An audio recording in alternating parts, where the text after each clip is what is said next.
नमस्ते विद्यार्थियों। आज अपना क्वेश्चन नंबर 4 है बहुपद वाली प्रश्नावली 2.2 का। इसमें हमें पूछा गया है कि निम्न स्थितियों में से प्रत्येक में बहुपद का शून्यक ज्ञात कीजिए। अब ये शून्यक क्या होता है? शून्यक का मतलब ये होता है कि जो भी बहुपद हमें दे रखा है, जैसे इस पहले क्वेश्चन में बहुपद क्या दे रखा है कि px is equal to X plus 5, मतलब ये अपना बहुपद है। इस चर संख्या x के स्थान पे कौन सी अचर संख्या को रखें कि इस बहुपद का मान क्या आ जाए? जीरो आ जाए। क्या आ जाए? जीरो आ जाए या शून्य आ जाए। शून्य का मतलब शून्य का आना होता है। तो मैं यहाँ पर किसको रख करके देखूँ? तो किसको रख करके नहीं देखना है, हमें केवल क्या करना कि जो भी हमें बहुपद दे रखा है उसके बराबर में हमें जीरो रख करके x की वैल्यू पता लगानी है, अर्थात x का मान ज्ञात करना है। वो कैसे होगा? देखिए, x प्लस 5 के बराबर क्या मान लिया गया? जीरो मान लिया गया। तो x बराबर प्लस का 5 है, बराबर के इधर जाएगा, क्या हो जाएगा? माइनस का 5। तो ये अपना आंसर हो जाएगा। मतलब इस पहले का जो शून्यक है वो कितना होगा? माइनस का 5 होगा। इसी तरीके से अगर अपन बात करें क्वेश्चन नंबर 2 की, तो x माइनस 5 दे रखा है, तो x माइनस 5 बराबर में किसको मान लेंगे? जीरो को। x इधर माइनस का है, उधर जाकर प्लस का 5 हो जाएगा। प्लस का चिन्ह लगाने की जरूरत नहीं होती है। वैसे बात करें क्वेश्चन नंबर 3 की, तो इसमें क्या दिया हुआ है? px बराबर 2x प्लस 5। तो वही है कि 2x प्लस 5 बराबर क्या मान लेंगे? जीरो। तो 2x का 2x, ये 5 इधर प्लस का है, बराबर के उधर जाएगा, माइनस का 5 हो जाएगा। x के साथ 2 गुणा में है, इधर आकर भाग में हो जाएगा। मतलब x की वैल्यू क्या रखें? -5/2 रखें। तो इस बहुपद का शून्यक क्या होगा? -5/2 होगा। इसी तरीके से क्वेश्चन नंबर 4 की अगर अपन बात करें तो वही इसमें होगा कि 3x माइनस 2 बराबर क्या मान लेंगे? जीरो।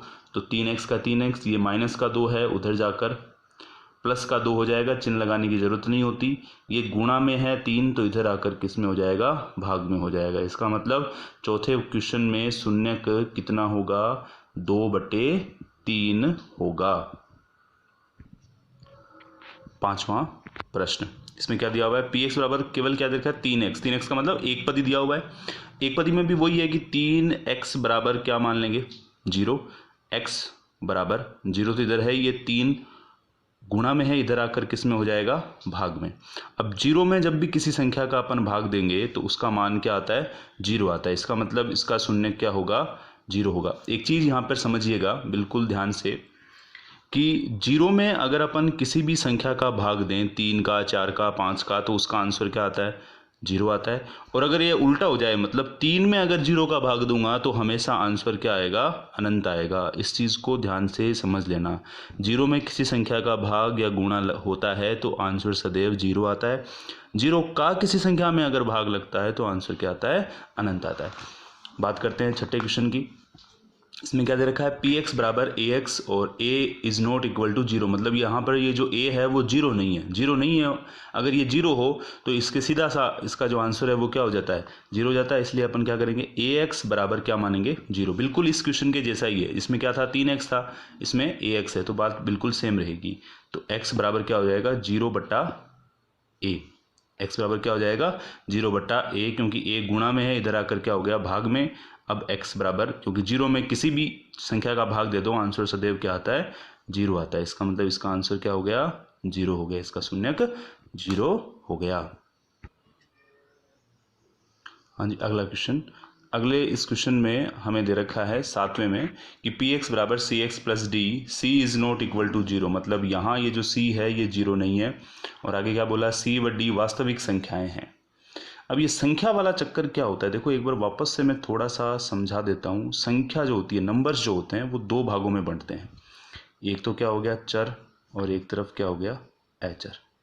अब ये चर वाला जो मैटर है वो तो आपके जो भी, जैसे ये x, y, z या a b c d वगैरह वगैरह जो भी हैं, ये सारी की सारी चर संख्याएं हैं। लेकिन ये जो अचर है ये फिर से दो भागों में हम बांट सकते हैं।